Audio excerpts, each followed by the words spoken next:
are back with another video, and I know my hair looks a hot mess, and I know y'all are probably like, where you been, girl? It's been a long time.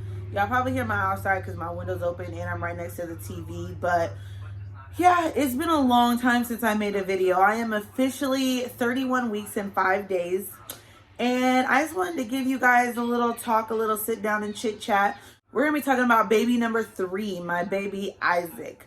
And the reason why I'm going to bring this up is because at my last doctor's appointment, there was some concerns with my last pregnancy and my last delivery, that the doctors have made some things aware that this pregnancy or this delivery might be a tad bit different than my previous delivery. So we're just going to go ahead and get straight into that video. All right. So like I said, we're going to talk about delivery number 3, baby number 3. I actually was 39 weeks when I had him. I actually got induced at 39 weeks, so I had him a week early. Nothing complicated happened with me being induced. Everything went smooth. I went in there at about 6 something in the morning and everything went fine. Now, where the complications went in at was when I actually physically had him.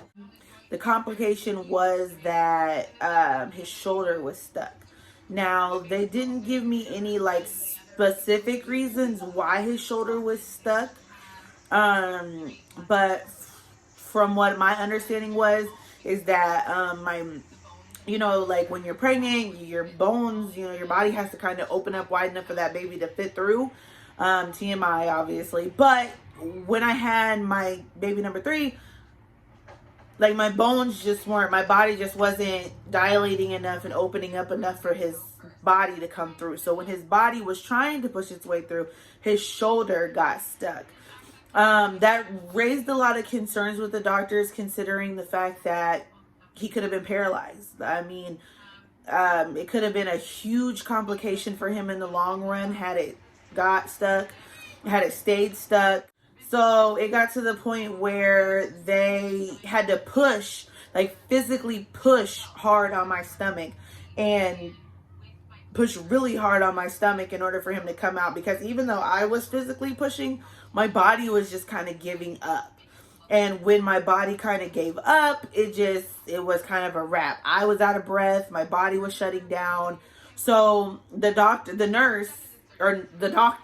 had to physically come in and push her whole hand on my stomach in order to kind of push and help him out, because his shoulder was stuck. Again, it could have been to the point where his shoulder was paralyzed and that whole side of his body would have been paralyzed because he got stuck. So bringing a baby number 4, the reason why I say complications is because in my last doctor's appointment, which was just this Friday, that he's measuring big. Now, they didn't physically measure him inside of my stomach. They measured my belly. So they're measuring my belly at a 33 weeks, which is more than what I am because I'm only 31 weeks. So that was my second 2-week appointment. So I go back to my next 2 weeks appointment and they're going to measure me again. If the baby or if my belly is still measuring at a bigger size than it's supposed to be, then they're going to do a ultrasound measurement. So that way they're going to go in there and they're going to check to see how big he physically is compared to how far along I am. Now, if he is growing bigger than he's supposed to, they still said that they're not going to induce me any earlier. 39 weeks is the earliest. But if he is growing bigger, they're going to end up giving me a C-section because they don't want to have the same complication with baby number 4 as they do with baby number 3. Granted, I've never had a C-section. All of my deliveries have all been vaginal. I have 3 vaginal boys, and they've all been vaginal. So it really scares me to think that I might have to have a C-section with this baby, because I've never been in that predicament where it's come down to that. So it really makes me kind of nervous to think that that's an option, really. But I mean, if it's to help the baby, obviously help the baby be born safely and healthy, then obviously that's the choice we have to make. Why would I not make that choice? But it's not a choice that I personally want to make until that is the only option I have. Because granted, it is a complication.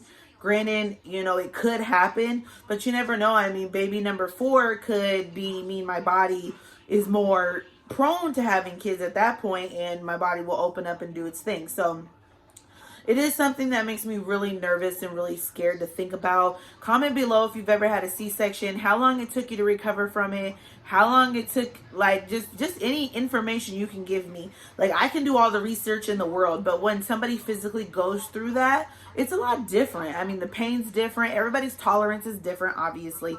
Your tolerance might be a 1. My tolerance might be a 10. Like, I might be able to take pain more than you, or your tolerance might be at a 10 and my tolerance is only at a 5. I don't have a high pain tolerance. I want to say with all 3 of my kids, I did the epidural around like 5 or 6 centimeters. So I don't have high pain tolerance. I definitely get real hesitant real fast. But I just want to know, you know, what the complications were for you personally. What was your complications? What were your dislikes and likes? Some people would much rather have a C-section. Some people say the recovery process is faster. Some people say, you know, it better than a vaginal. I don't know. I've never went that route. So tell me your opinions. Tell me your truths. Tell me what you got going on with your pregnancy, or, you know, your previous pregnancies. But yeah, I just wanted to get on here real quick and do a little chit chat with labor and delivery, because I did, like I said, go to the doctors on Friday, and they did tell me that information, which was kind of scary. But yeah, I just thought I'd get on here and give you guys a little chit chat and let you guys know the update on what's going on with my pregnancy. And I'm going to go ahead and head out of here. I'll see you guys in the next video. Don't forget to like, share, and subscribe to the channel. And we got like less than 2 months left, I believe. So, y'all know I'm going to try to keep y'all updated as much as I can. The baby just walked in the door. He's taking a nap. But I'm going to get up with you guys later, and I'll see you guys in the next video. Bye.